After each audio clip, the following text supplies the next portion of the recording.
Check it.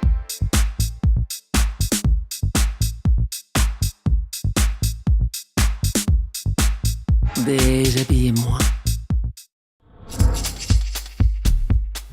Bonsoir et bienvenue à toutes et à tous. Eh bien, c'est parti pour de nouvelles aventures, de nouvelles rencontres stylistiques. Eh bien, je vous propose tout de suite le sommaire en images. Découvrons ensemble le travail d'Alexia Deville, designer textile et papier peint. Collection hiver homme chez Galleria Inno. Les créations bijoux d'Anne-Thérèse de Jambline. Ensuite, direction Liège, afin de découvrir le travail des futurs stylistes de Château-Massard. Là, nous allons rencontrer Alexia Deville. Et alors, elle va nous parler tissu et papier peint, car Alexia Deville est designer. C'est dans cet atelier collectif que je retrouve la créatrice du jour. Mais tiens, pourquoi tenue de ville ? Tenue de ville, c'est venu parce que donc au départ, mon projet c'était de créer des patterns pour imprimer sur des tissus et puis en faire une marque de vêtements. Donc ça allait bien avec le monde du vêtement. Et puis je m'appelle Alexia Deville de Goyet, donc c'était l'idée de jouer sur les mots en gardant tenue de ville comme nom de marque. Alors, quelle est votre formation ? Moi, j'ai pas du tout une formation de designer textile. En fait, à la base, j'ai fait les arts plastiques et la scénographie à l'Ergue et à Saint-Luc. Et puis, je suis partie faire encore 1 an à la St. Martin's à Londres. Donc, j'ai d'abord été artiste dans une galerie. J'ai travaillé en duo aussi avec une autre artiste pendant des années. Et puis, il y a 5 ans, j'ai lancé ce projet. Qu'est-ce qui vous inspire que pour créer justement ces designs papier peint ?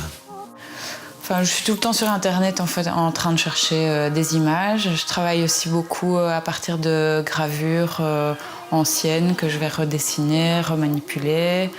Parfois, je les utilise même telles quelles. C'est des gravures qui sont libres de droit, en fait. La nature m'inspire beaucoup au niveau des motifs, mais ce côté nature, toujours dans son environnement aussi, en relation avec la ville. Donc, par exemple, pour la nouvelle collection, je suis en train de travailler sur des ouvertures dans les murs avec la végétation qui rentre à l'intérieur parce que je trouve ça sympa d'avoir chez soi ce rappel à la nature, quoi, alors on vit tous dans des apparts un peu fermés où on n'a plus vraiment cette connexion. Et il y a quelque chose comme ça où quand je me mets dans la création, j'ai l'impression que je me mets dans ce mode où tout peut m'inspirer, en fait. Je vais passer...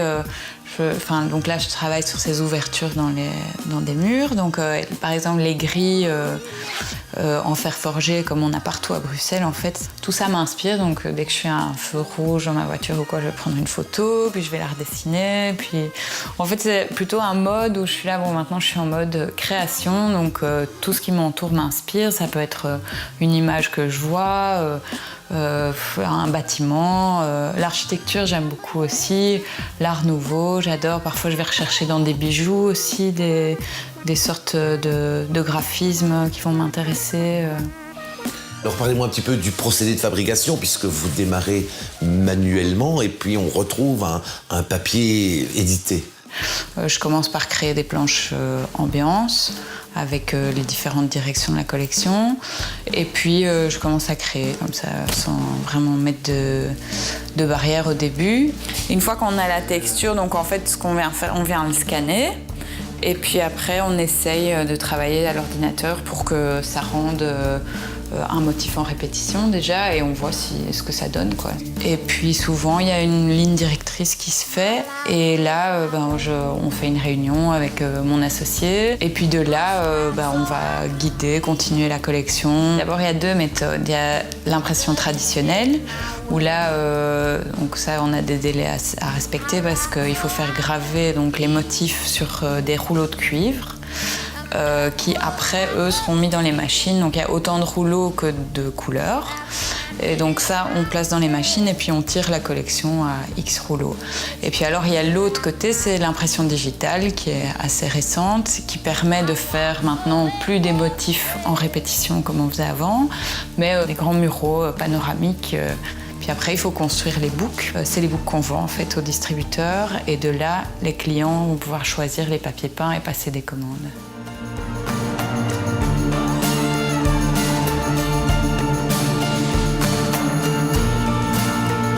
Eh bien aujourd'hui, nous en savons un peu plus sur l'histoire de ces papiers qui habillent nos murs.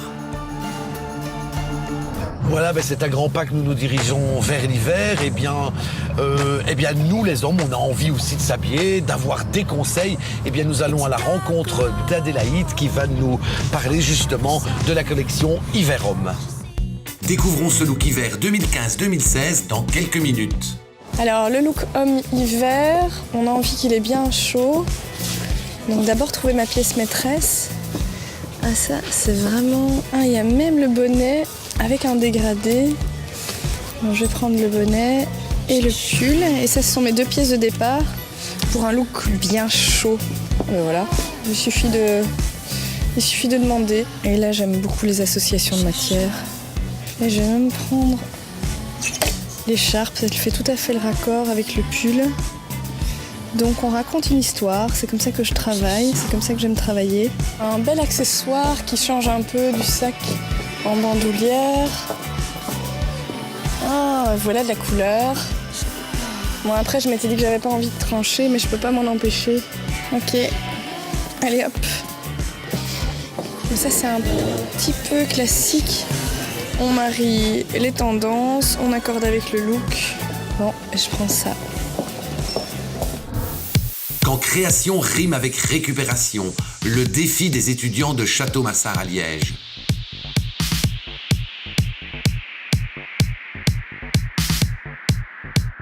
Création ludique, insolite ou tout simplement revisitée.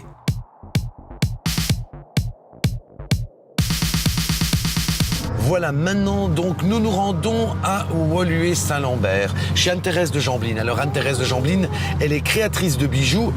Et si je devais définir Anne-Thérèse, je dirais épure et sobriété. Allons découvrir tout cela. Une nouvelle aventure pour Anne-Thérèse. Mais comment vous est-elle venue, cette passion ? J'ai commencé il y a 6 ans. En fait, j'ai reçu de mes enfants un bon pour un atelier créatif pour avoir ma soirée. Et j'ai choisi un cours ici aux ateliers du temps libre sur la cire perdue, donc la fabrication de bijoux à partir de cire perdue. J'ai fait ça pendant quelques années et puis j'avais envie d'aller plus loin parce que vraiment j'ai mordu, j'ai commencé à avoir une passion pour le bijou, c'est ces petits objets mais qui sont à la limite de la sculpture, il y a un peu de design, enfin c'est un peu au croisement de différents arts. Et là maintenant, j'ai vraiment envie d'exposer mes créations au regard du public. Qu'est-ce qui vous inspire avant de partir dans le processus de réalisation ? Je pense que ma plus grande source d'inspiration, c'est les formes de la nature. Que ce soit des empreintes de bois, j'ai beaucoup travaillé sur la forme des galets parce que j'aime bien cette forme qui n'est pas parfaite mais qui a des rondeurs très agréables et tant visuellement qu'au niveau du toucher. Et quand on travaille la matière, il y a aussi cet aspect touché qui est important. Au niveau des incrustations, quels sont les matériaux que vous aimez incruster dans vos créations ? Alors, pour le moment, je travaille avec des pierres souvent semi-précieuses. Dans votre processus de création, est-ce que vous allez penser directement parure ou pièce unique ? Je suis très attirée par les broches, en fait. Je pense que la broche, c'est un des bijoux, même si c'est pas un bijou très à la mode, c'est pas un bijou que les gens portent facilement, mais c'est un bijou qui laisse vraiment beaucoup de latitude à la création parce qu'il n'y a pas de limitation. On peut imaginer une broche qui est même énorme, on peut imaginer une broche qui est toute petite. Et donc souvent, je pense que quand j'ai une idée, elle part effectivement de la broche. Et puis je me dis, non, finalement, ça se met mieux en pendentif. Et souvent, alors, je le décline en me disant, mais si je voulais reprendre ce motif-là ou cette idée-là en bague, et c'est comme ça que j'arrive à décliner en fait un thème sur plusieurs objets. Brossez-vous ou abîmez-vous votre travail de création pour lui rendre des aspérités, lui rendre un côté plus brut ? Alors, je vais dire que j'aime bien le mélange des textures et donc à partir de l'argent, effectivement, on peut donner à ce métal des textures très différentes. On peut lui donner une texture très satinée avec certaines méthodes, mais on peut lui donner aussi un brillant, ce qu'on appelle un polymiroir où il est vraiment tout à fait brillant et reflète. Et j'aime bien dans le bijou avoir différents aspects associés et pas un seul fini. Ce qui va donner des volumes, des ombres et des lumières à votre création. Tout à fait, et un relief aussi très différent parce qu'un polymiroir va refléter effectivement les couleurs ambiantes, un poly plus satiné, ou lorsqu'on tape le métal d'une certaine manière, ça va jouer avec la lumière de manière très différente. Est-ce qu'Anne-Thérèse arrive à s'éclater et se lâcher dans son travail de création bijoux? Ah oui, tout à fait. Je pense que c'est vrai qu'au départ, j'étais partie sur un bijou plus classique, mais au fur et à mesure qu'on travaille et qu'on crée, on se trouve une personnalité et un style, et on part de quelque chose de peut-être un peu classique, mais on le décline et on l'entoure de choses qui font que ça devient de moins en moins classique et avec une personnalité, je pense, de plus en plus marquée. Retrouvons Adélaïde en pleine forme chez Galeria Hino. C'est parti pour un look hiver, totalement hiver. Quand je vois ce que vous avez choisi, un gros pull, un velours, il me semble des matières bien chaudes. Parlez-moi un peu de ce look hiver. J'ai choisi des matières très chaudes, bien confortables. La maille, c'est vraiment incontournable cet hiver et en plus c'est bien parce que c'est ce qu'on a envie de porter quand on a froid. Ici, on a un détail intéressant au niveau du col avec un joli feutre de laine, avec aussi un relief dans le pull. Une tresse. Voilà. J'ai choisi de le proposer avec un bonnet qui est issu du même genre de fil, mais travaillé en dégradé. Oui. Donc c'est de l'assorti, mais pas si évident que ça. Voilà, Assorti ça des va assortis. ensemble. Voilà, de l'assorti des assortis. Ça va ensemble, mais c'est pas exactement pareil. Et ça nous permet de faire des choses sympas. Alors, au niveau de la chaussure, on reste dans quelque chose de classique. C'est-à-dire que là, j'ai vraiment choisi un pantalon avec un effet un petit peu délavé et une chaussure en daim. Donc le daim aussi incontournable cet hiver. Je vois que vous avez choisi un pantalon avec de l'élastane. Oui, parce qu'on fait pour les hommes des pantalons slim, un peu comme chez la dame. Donc l'idée étant que ça soit près du corps mais pas moulant. Et encore une fois, pour des raisons de confort, l'élastane vous permet d'éviter une certaine rigidité. Et ensuite, la veste en velours qui va être une tonalité en dessous des chaussures et du clair. pantalon. Taupe clair. Oui, on est presque dans les beiges. Donc quand vous parlez de monochrome, vous n'avez pas tout à fait tort. Oui, puisque le pantalon, les chaussures, la veste... Voilà, de loin vont nous donner effectivement un effet monochrome qu'on va un petit peu casser avec ce pull et avec l'écharpe. L'écharpe qui a l'intérêt de nous réunir toutes les couleurs du look. Vous savez maintenant comment je travaille. Donc on a cette couleur taupe clair, ce blanc, du bleu. Donc voilà, on a toutes nos couleurs ici. Et ça, je pense que c'est un peu la clé. Trouver un accessoire qui réunit les couleurs de ce qu'on porte, ça permet toujours d'avoir des choses très abouties. Oui.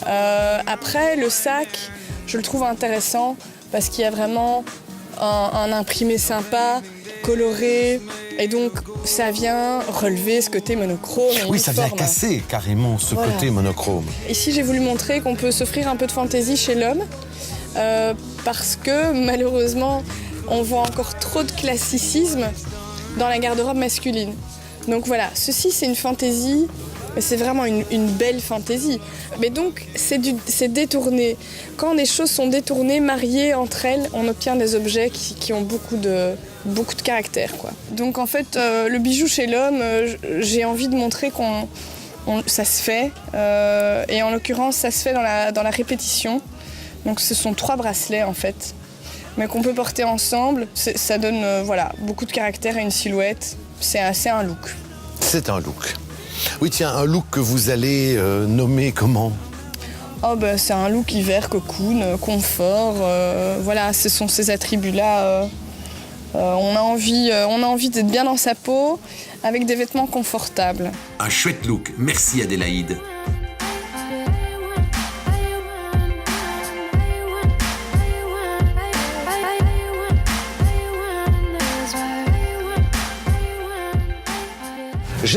Nous espérons que toutes ces propositions stylistiques vous ont séduite. À la semaine prochaine. Ciao. La semaine prochaine, rendez-vous avec Isabelle Graham, créatrice couture. Esprit fête chez Galeria Inno. Création venue d'Inde dans le cadre de Défiléco à Liège. Mais également Jessica Rousseau et ses chapeaux.